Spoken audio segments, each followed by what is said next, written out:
કે અશોકના શિલાલેખની સૌપ્રથમ શોધ કોના દ્વારા કરવામાં આવી હતી? અશોકના શિલાલેખની સૌપ્રથમ શોધ કોના દ્વારા કરવામાં આવી? તો કર્નલ ટોડ દ્વારા. આ પથ્થર જે છે ને આની ઉપર કોક લખેલું હે, બહુ લખેલું હે એ મને નહીં ખબર, પણ કોક તો લખેલું જ છે આની ઉપર. એટલા માટે આપણે આવું કહીએ છીએ કે અશોકનો શિલાલેખની શોધ જે ખરા એ સૌપ્રથમ કોણે કરી હતી? તો કર્નલ ટોડે. હવે સિમ્પલ વસ્તુ છે ભાઈ, કેમ ખબર નહીં પડી? એનું રીઝન એકમાત્ર છે કે ભાષા અલગ હતી. અંગ્રેજી નથી, ગુજરાતી નથી, હિન્દી નથી, સંસ્કૃત નથી, એની ભાષા અલગ હતી. એટલે કર્નલ ટોડે એને લખી ના, એને ઉકેલી ના શકે. ધારો કે હું તમને એક વસ્તુ કહું, હું અહીંયા કંઈક લખું છું, તમારે મને એવું કહેવાનું કે આ શું લખેલું છે? તમારે મને આવું કહેવાનું છે કે આ શું લખેલું છે? કમેન્ટ બોક્સમાં કમેન્ટ કરજો. મેં આ શું લખ્યું ખબર છે?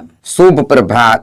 હવે તમને ના ખબર પડી, એનું રીઝન એકમાત્ર છે કે આ ભાષા જે ખરા આ ભાષા કંઈક અલગ છે, એટલે તમને ના ખબર પડી. એક કર્નલ ટોડે આની ઉપર કંઈક લખેલું છે, પણ શું લખેલું છે એ ખબર નથી. આવું કીધું કર્નલ ટોડે. અને એટલા જ માટે આપણે એવું કીધું સૌ પ્રથમ શોધ કર્નલ ટોડે કરી, પણ એને ઉકેલ્યો એટલે હવે જો આનો કોણે ઉકેલું કહેવાય? મેં ઉકેલું કહેવાય. તો એમ આની ઉપર જે લખાયેલું હતું ને એને ઉકેલ્યું કોણે? તો જેમ્સ પ્રિન્સેપે ઉકેલ્યું. એટલે કે અશોકના શિલાલેખને સૌપ્રથમ ઉકેલનાર કોણ હતા?